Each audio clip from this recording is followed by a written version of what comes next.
जय श्रीराम जय जगन्नाथ। बहुत दिन अपेक्षार आज अंत घटिया जाऊँगी मात्र गोटे दिन पर आपण समस्ते जमी ओडावासी पाखे जो खबर थिला कि ओडिशार गोटे स्वर्ण धनुष यात्रा हम जो स्वर्ण धनुष टी आमर तमिलनाडुर कांचीपुरम रे बनी जोटा कि ओडावासी तरफ जेहेतु आसंता जानुरी 21 तारिख दिन आप समस्ते जानते 21 तारिख जानुरी 21 22 अयोध्या जनवरी 22 रे आपण जानिथे अयोध्या रे प्रभु श्री राम जो प्राण प्रतिष्ठा होता सेटा उत्सव मुखर हम से ओडावासी तरफ स्वर्ण धनुष्टी आरंभ प्रक्रिया हम राउरकेला से विषय आज प्रेस मीट मो पाखे अच्छा सेपटे मुनु पागल भाई जी की म्यूजिक डायरेक्टर आउ जो प्रोग्राम को नहीं से गोटे सुंदर गीत लिखिं पाखे अच्छा संतोष भाई जी की अच्छा प्रेसिडेंट आम सनातन हिंदू जागरण मंच पाखर सनातन जागरण मंचर आउ मो पाखे अच्छा विभू भाई जी की यही सब प्रोग्राम जी अच्छा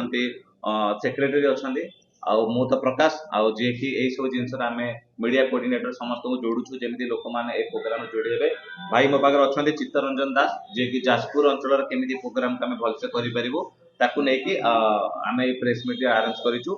प्रथमे आमर मुख्य काम हूँ प्रथमे मु भाई को कहि विभू भाई को जे ए प्रोग्राम आगे कहीदेलु अच्छा तो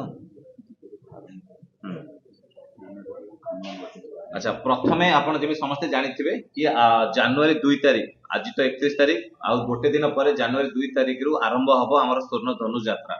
प्रथम कहिते गले एटा बोधे ओडिसा रा प्रथम एक विशाल यात्रा हबो जोथरे स्वर्ण रे निर्मित एक धनुष अयोध्या को पठा जिवो जोटा ओडिसा वासी तरफ रु गोटे स्मृति एकी सब दिन पई अयोध्या रे रहिबो आउ सेतिपई आम समस्तंकर गोटे प्रयास रहिबो कि एई जो प्रयास टी सनातन जागरण मंच करिछि सेई प्रयास रे समस्ते जोड़ी हुंतु कारण एटा आम ओडिसा पे प्राइड जगन्नाथ भूमि रु प्रथम थर पे एक विशाल रथ माध्यम रे ए प्रोग्राम टी जिवो आउ यार आरंभ जनवरी 2 तारिख दिन हमर हनुमान बाटिका जो अछि सुंदरगढ़ जिल्ला रो राउरकेला रे सेठू भव्य रूप रे आरंभ हबो बहुत मान्यगण्य अतिथि माने मध्ये जोग देबे तापर आमे भाबिलु कि केवल अयोध्या राउरकेला रो डायरेक्ट आमे अयोध्या न नै कि जेहेतु एटा ओडिसा रा गोटे एते बड़ गर्वर जिनिस एथिरे बहुत सुना भी मध्ये लागिछि बहुत सारा जिनिस भी मध्ये या सहित सज्जित करा जिवो एक रथ बना जिवो जो माने भी शहीद हेतिले जो माने हम देशर वीर जवान माने सेमानकर मध्ये गैलेंट्री अवार्ड जो माने पाइछन सेमानकर ना मध्ये सुनार प्लेट रे मध्ये रहिबो जोटा कि रथ रे सज्जित करा जिवो ता सहित हमर जो कर सेवक माने जो माने प्रभु श्री राम लालकर मंदिर रे बनिबा पय जो माने शहीद हेतिले जो 21 जन कर सेवक सेमानकर फोटो सहित ना भी मध्ये से जो हमर स्वर्ण धनु सहित ताकू भी मध्ये लिपिबद्ध करा जिवो सेति जेहेतु एक सुंदर यात्रा गोटे ऐतिहासिक यात्रा गोटे राष्ट्र हितर लोक मान जागृत करने सहित आम संस्कृति आम परंपरा आम हिंदू धर्मर लोक मान जोड़ी पारिबा सेति हम भाबिलु कि एटा केवल डायरेक्ट न पठै देकी ए जो एते बड़ प्रयास टी आम ओडिसा प्रत्येक गाँव रे प्रत्येक जिले में पहुंचेबू सेति आम एक स्वर्ण धनु यात्रा आख्या देचु आउ ए यात्राटी प्रत्येक जिला बुलिबो सेति आम रोड मैपिंग मध्य मु कहबी भाई को कहिदेबे आरंभ हबो 2 तारिख जनवरी 2026 रु आमर आसिक पहुंचीबो 19 तारिख दिन 18 तारिख दिन भुवनेश्वर पहुंचीबो 19 तारिख दिन पुरी रु महाप्रभु पाखरु बाहर अयोध्या अभिमुखे तार संपूर्ण रोड मैप अच्छी मु कहबी विभू भाई को जे सेक्रेटरी अच्छा से आपण मानक जणेबे कि एक्चुअली को दिन को जिले में पहुंचो बोली। नमस्कार हमरो स्वर्ण धनुष यात्रा 2 तारिख दिन 10 घटिका समय रे हनुमान बाटिका राउरकेला आरंभ हेबो एवं सेथिरे हमर बहु मान्यगण्य अतिथि जोग दउचंती साधु संत माने जोग दउचंती समाजसेवी जोग दउचंती ओडिशार कोण अनुकोण ता सहित भारत वर्षर सनातनी प्रेमी माने मध्य से दिन से जोग दउचंती 2 तारिख पर आमर 3 तारिख दिन सकाळ 9 घटिका झारसुगुड़ा रे सुंदरगढ़ रे हबो सुंदरगढ़ रे 3 तारिख दिन सकाळ 9 घटिका सेही दिन सेकेंड हाफ 3:30 बेलू आमर झारसुगुड़ा रे हबो 3 तारिख दिन दुईटी जगार हबो गोटे हबो सुंदरगढ़ रे सकाळ बेला एवं 3:30 घटिका समय हबो झारसुगुड़ा टाउन में चारि ସେଇ ସମୟରେ ସନ୍ଧ୍ୟା 7ଟା ବେଳକୁ ରେଙ୍ଗାଲିରେ ମଧ୍ୟ କାର୍ଯ୍ୟକ୍ରମ ରହିଛି। ତାପରେ ପରେ 4 ତାରିଖ ଦିନ ସେମିତି ସକାଳୁ ଆମର ରହିବ 9:30 ବେଳକୁ ସମ୍ବଲପୁର ଟାଉନରେ ଏବଂ ଦେଓଗଡ଼ରେ ରହିବ ଦିନ 3:30 ବେଳେ। 4 ତାରିଖ ସମ୍ବଲପୁର ଏବଂ ଦେଓଗଡ଼ର କାର୍ଯ୍ୟକ୍ରମ ରହିଛି। 5 ତାରିଖ ଦିନ ସକାଳେ 9:30 ବେଳେ ରହିବ ବୌଦ୍ଧ ଏବଂ ସୋନପୁର ରହିବ 3:30 ବେଳେ।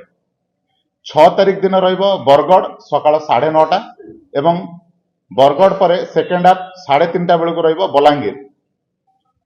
ବଲାଙ୍ଗୀର ପରେ ଆମେ ନୂଆପଡ଼ା ଗସ୍ତ କରିବୁ।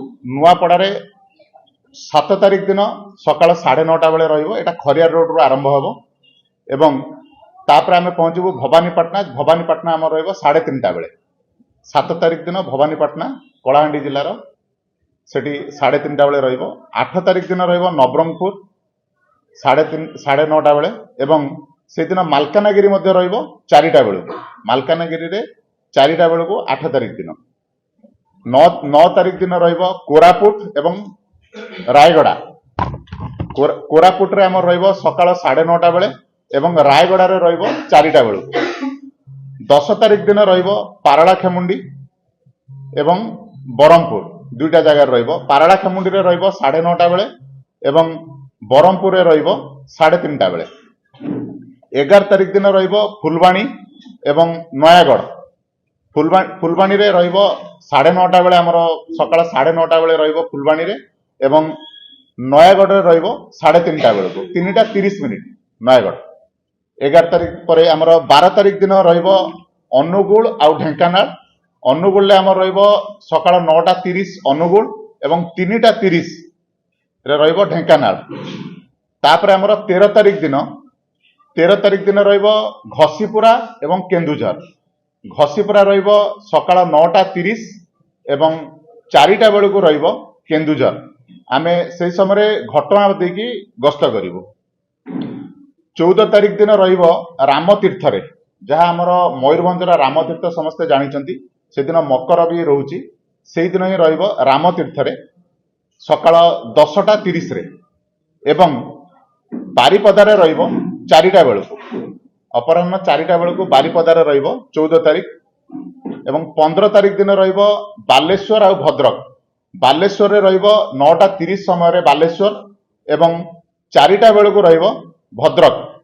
ଆମେ ଏଟା ବାଲେଶ୍ୱରରୁ ଭଦ୍ରକ ସୋର ଦେଇକି ଆସିବୁ। 16 ତାରିଖ ଦିନ ରହିବ ଆମର ଯାଜପୁର ଆଉ କେନ୍ଦ୍ରାପଡ଼ା।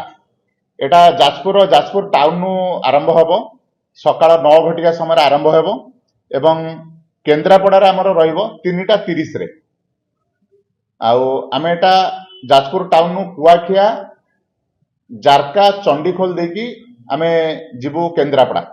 ସେହିପରି 17 ତାରିଖ ଦିନ ଆମର ରହିବ ପାରାଦୀପ ଜଗତସିଂହପୁର ଆଉ କଟକ। ଆମେ 17 ତାରିଖ ଦିନ 9ଟା ବେଳକୁ ପାରାଦୀପରେ ଶୋଭାଯାତ୍ରା କରି ଆମେ ତାପରେ ଜଗତସିଂହପୁର ଆସିବୁ। ଜଗତସିଂହପୁରରୁ ଆମେ ଆସିବୁ କଟକ। କଟକରେ ରହିବ ଅପରାହ୍ନ 4ଟା ପରେ ଆମର ରହିବ କଟକରେ। କିନ୍ତୁ ଭୁବନେଶ୍ୱର ଯେହେତୁ ଏଟା ରାଜଧାନୀ ରହୁଛି ଭୁବନେଶ୍ୱର, ସେଥିପାଇଁ 18 ତାରିଖ ଦିନ ଆମର ଭୁବନେଶ୍ୱରରେ କାର୍ଯ୍ୟକ୍ରମ ରହିବ। ଏହା ଆମର କିଛି ୟୁନିଭର୍ସିଟି କୁ ଯିବ ଆଉ ୟୁନିଭର୍ସିଟି ପରେ ଆମର ଯୋଉ ଅଛି ହନୁମାନ ମନ୍ଦିର ଅଛି 3 ନମ୍ବରରେ ଅଛି ହନୁମାନ ମନ୍ଦିର, ରାମ ମନ୍ଦିର ଅଛି। ରାମ ମନ୍ଦିରରେ ଆମର 4ଟା ବେଳକୁ ଶୋଭାଯାତ୍ରା ହେବ।